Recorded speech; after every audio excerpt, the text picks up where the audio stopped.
So basically what I wanted to go over tonight is just a few simple steps of what it means to take care of someone's affairs. I run a group called Women in Money Montreal, and basically we meet once a week on Zoom. It's a financial literacy group. And I started it because I found that there was a need for women in general to increase their level of financial literacy, but in an environment that was non-judgmental and not full of big financial jargon. We spend most of our adult years working, grinding away to make ends meet and to save for our golden years. We keep on working to build our nest egg so that when retirement arrives, we're ready to live our remaining years to the fullest. But planning for retirement is not the same as planning for aging. As we get older, our physical and health needs increase, and with that comes a financial burden. As a result, it is absolutely vital to plan for any and all eventuality, no matter how difficult the conversation. So with everything that I know professionally, I never thought in a million years that I'd have to personally go through this struggle. A few years ago, my ex-husband's parents both ended up going into a nursing home within about a month of each other. Now, they're your typical immigrant story. They came here in the 70s, they worked.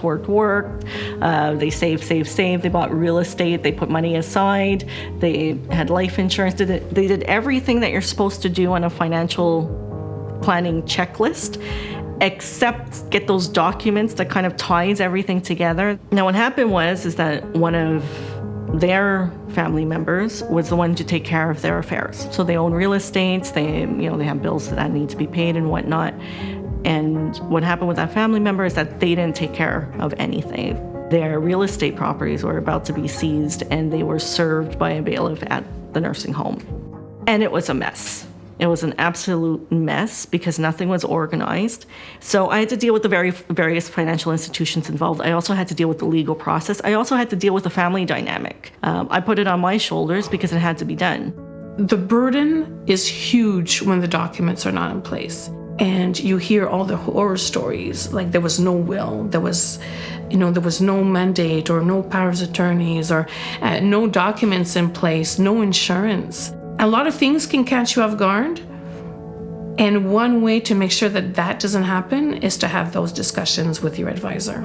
There are a few documents that have to be in place that are part of the big financial picture. Number one, there should be a will and a notarized will. Number two, power of attorney. Power of attorney is a document that gives permission for a person to act on your behalf while you are of sound mind. Another document that you absolutely need is a protection mandate. While you're able to make your own decisions, the power of attorney, it takes effect. But if you're no longer able to make your own decisions, the protection mandate comes into effect. And there is a process to that. However, the protection mandate needs to be drafted while you're still of sound mind. When you're planning for your retirement and you've done the plan and you're satisfied with the plan, the next step is to talk about all the other stuff. What if I get sick enough, I have to go live somewhere else? Will I need long-term care? Those are all things that you have to think about before and have those discussions with loved ones. Most people don't think that far ahead. When they think far ahead, they think about retirement planning. That's all they think about, but they don't think about what happens when you're retired. And when you're retired, you age. And there's a cost to aging. It's a really good question and something that I'm seeing often. And personally, I've been going through this for the past 4 years with a family member. Traditionally, the retirement plan was, this is how much you need at the age of 65 so that you could run off to Florida and, life is easy peasy, but it's not that.